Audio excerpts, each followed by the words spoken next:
Aujourd'hui, on est samedi. Évidemment, habituellement, le samedi, je travaille pas. Mais c'est la période de l'année où est-ce qu'on travaille tout le temps. Hein? J'en ai déjà parlé de ça. Et aujourd'hui, il ne fait pas exception. Dans les prochaines heures, je vais faire des reportages en direct au 5e Salon national de la chasse, de la pêche et du plein air. Yes, je l'ai dit tout d'un bout. Et après, j'anime bénévolement pour la Fondation En Cœur, Courir 6 heures en cœur. Vous verrez de quoi ça a l'air. Mais hier, c'était le lancement de la programmation d'énergie. On a fait de l'over aussi. On a fini à 4 heures l'après-midi au lieu de 11 heures midi. Puis on s'est promené à Amqui, Matane, Montjoli. On est brûlés. Mais hier, Émilie me disait, ça te fait pas peur des grosses journées comme ça? Non, faut pas que tu regardes ça comme une montagne. Tu regardes ça une étape à la fois. Plus c'est le silence dans ma tête, mieux je me sens.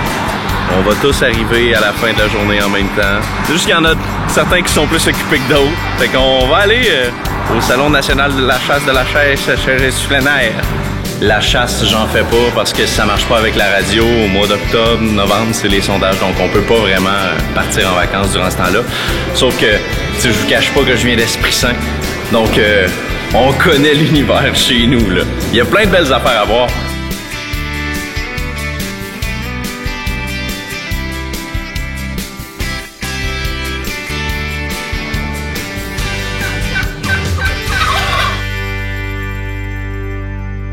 On est à l'événement Courir 6 heures en cœur pour venir en aide aux enfants qui naissent avec des maladies cardiaques. Pourquoi 6 heures en cœur? On court pendant 6 heures parce que la durée moyenne d'une opération au cœur pour un enfant malade, ça dure 6 heures. Puis il y a plein d'activités aujourd'hui au Parc Beau-Séjour. Il y a Monsieur Brunel et Monsieur Bilodeau qui sont là. Allô? Salut! Allô? Vous avez l'air de vous ennuyer? Pas du tout. Bilodeau. C'est lui, Monsieur Bilodeau. Ouais? Non. Non? Non, check ça. Il est parti, check son tag. Bilodeau. Ok, il est pas là, Monsieur Bilodeau. Non?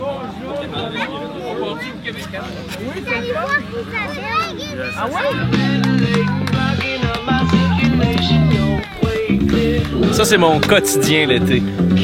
Travailler sur une table pliante, avec une console, un Pepsi, un micro puis un tapon de feuilles. Puis je peux rester ici pendant des heures de temps. Ça prend de l'eau aussi. Mais c'est ça, animer des événements en extérieur. C'est le fun parce que le monde aime ça, pouvoir être dehors sur des longues périodes de temps, surtout quand il fait beau comme ça. C'est vraiment trippant. La Fondation En Cœur, vous pouvez visiter leur site internet www.en-coeur.org parce qu'il y a un enfant sur 100 qui naît avec une maladie cardiaque. Et la Fondation En Cœur permet d'aider les parents et aussi les familles qui sont touchées par ça. Heureusement, la plupart des enfants vont survivre suite à un suivi médical serré quand même, opération dans la plupart des cas, mais généralement, les enfants s'en sortent. Et c'est grâce notamment à la Fondation En Cœur. Les maladies cardiaques sont encore plus fréquentes que la fibrose kystique et le cancer juvénile. Donc, c'est quand même une cause importante. La Fondation En Cœur, en-coeur.org.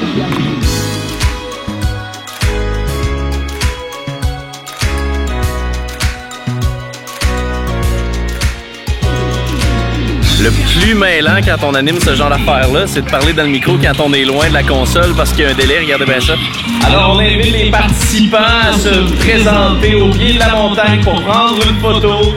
On va vous placer en forme de cœur dans la montagne pour la photo officielle. Bon, ben j'en suis sorti vivant, c'était pas si pire. Maintenant, on se retrouve mardi. Ce matin, il y a le conseiller district du BIC, Marc Parent, qui a confirmé qu'il allait se présenter aux élections municipales de cet automne. À Rimouski, ça s'annonce super excitant. Il y a déjà des gens qui font campagne. Ce qui m'a marqué, c'est qu'il y a un candidat qui veut qu'on ramène la deuxième rue comme elle était avant. Pas de place aux cyclistes.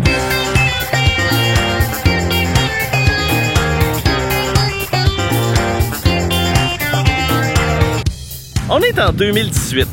Favoriser le transport actif, c'est favoriser à toute la population d'être davantage en santé et de moins recourir, ou du moins recourir plus tard aux services de santé. Collectivement, tout le monde y gagne, sauf l'industrie du pétrole. L'idéal quand tu bâtis une ville pour favoriser le transport actif, c'est de concevoir des voies en même temps que tes rues.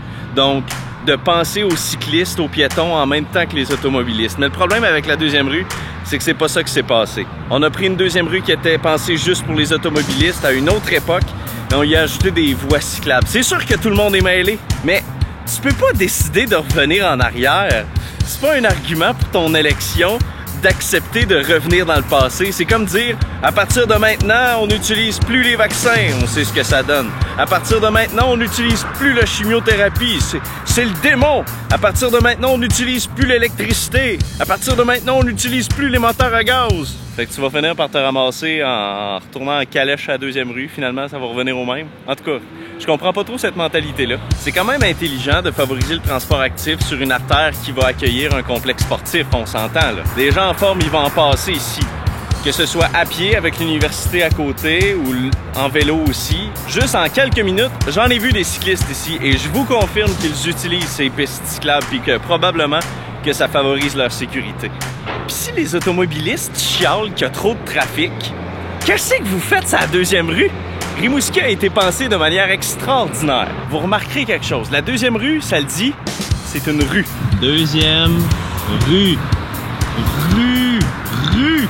Si tous les automobilistes prenaient les voies qu'ils devraient vraiment prendre, on s'en tirerait un peu mieux. Mais il y a des boulevards puis des avenues aussi qui traversent la ville de manière pas mal plus rapide. Le boulevard Jessop, le boulevard Arthur-Buis, le boulevard Saint-Germain, l'avenue Léonidas, l'avenue de la Cathédrale, l'avenue Rouleau. En voulez-vous? Il y en a plein. Le boulevard de la Rivière. Ben oui. Prenez ça. Faire comme à Québec, avec l'autoroute Henri IV, puis rajouter des voies, ça va juste rajouter des chars, ça va juste rajouter du trafic. Rendu à destination, ça sera pas plus facile. Comme au centre-ville, par exemple. Si vous trouvez qu'il manque de stationnement au centre-ville, c'est peut-être parce qu'il y a trop de chars en ville. Prenez moins de chars. Allez-y en vélo, allez-y à pied. Pourquoi c'est moi qu'il faut qu'il vous explique ça? Ah, les élections municipales, ça va être le fun. Je vous en passe un papier. La semaine prochaine, je vous présenterai les candidats à ma façon. C'est cool parce que vous êtes plusieurs à m'écrire pour me dire « Hey, c'est le fun, j'habite loin, puis je peux savoir qu'est-ce qui se passe à Rimouski. » Ben sur la 2e rue, je vous confirme que ça brasse avec le complexe sportif qui s'en vient. Les travaux sont en cours et c'est impressionnant. Si vous partagez mon opinion, ma vision, si vous êtes d'accord avec ce que je dis, partagez ma vidéo.